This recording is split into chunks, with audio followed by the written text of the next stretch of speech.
Hi, welcome to the video on the Radiometric Dating Exploration Part 1. This video will walk you through how you will complete this activity. So the first thing you need to do is open up the PhET link, and you're going to do that by clicking this link, and when you do, it'll take you to this page.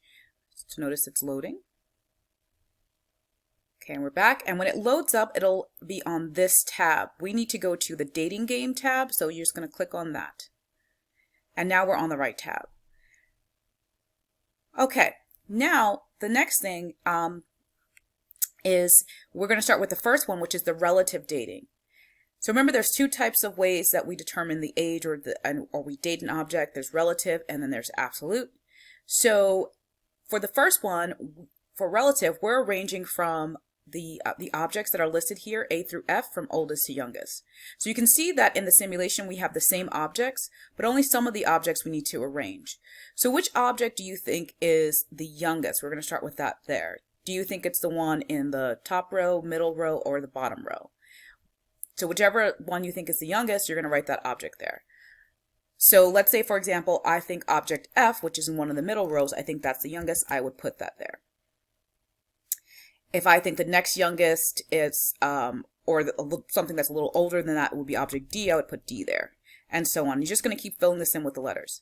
Now, of course, these answers are incorrect, so let's go ahead and strike those through. Do not copy what I'm doing because those are wrong answers. These are wrong, but that gives you a sense of what you're going to do. So first you're going to do the relative age, and then you're going to explain how you determine that, and you're going to type in your explanation here. So how did you determine their relative age? If you said, oh, I thought object F was the youngest because it was in a middle row, you would write that. All right. So don't forget to explain. Now the next thing, after you've done your explanation, is you have to determine the absolute age. And for that, you're going to use the Geiger counter, and you're going to fill in the absolute age in row 2 underneath the object. So since the first object I had listed was object F, that will be the first object I would determine the relative age for, and you kind of have to match it up to the image here. So object F is the dinosaur skull. So if I think that that's the dinosaur skull is the object, I would move the Geiger counter here, and then I would have to choose the right isotope and then use this chart for determining the age of that, and then I can check my age. So once I've chosen the right isotope, like it's not carbon-14 because it's reading 0, it's not uranium because it's still reading 0, so in this case I'm going to choose one of the custom ones, and I'll change it until the Geiger counter is no longer reading 0.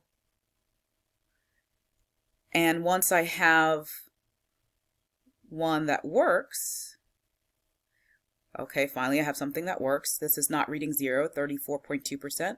I then go to the chart, and I'm going to move it so that it's matching the percentages about 34.2. It's as close as I'm going to get it, 34.3. And so then I would have to type in that in millions of years, 154, and then for millions of years, so it's 154 millions of years, I'm going to need 5 more number places. So 5, 1, 0, 0, 0, 0. So that's 154. And then I can check my estimate. And then that will be the number, 154,510,000. That's the number I would put underneath my object.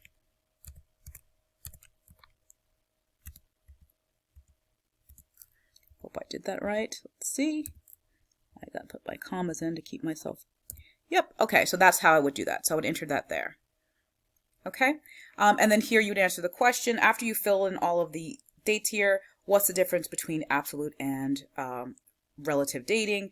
And then in my answer, I have to make sure I use the terms quantitative and qualitative. Now, by this point, you should have seen that in the notes, so you can use your notes to help you. All right, if you need more help with using the Geiger counter, this video will walk you through how to use the Geiger counter, but this gives you sort of an overview of what I'm expecting here. Hope you found this video helpful. Have a quality day.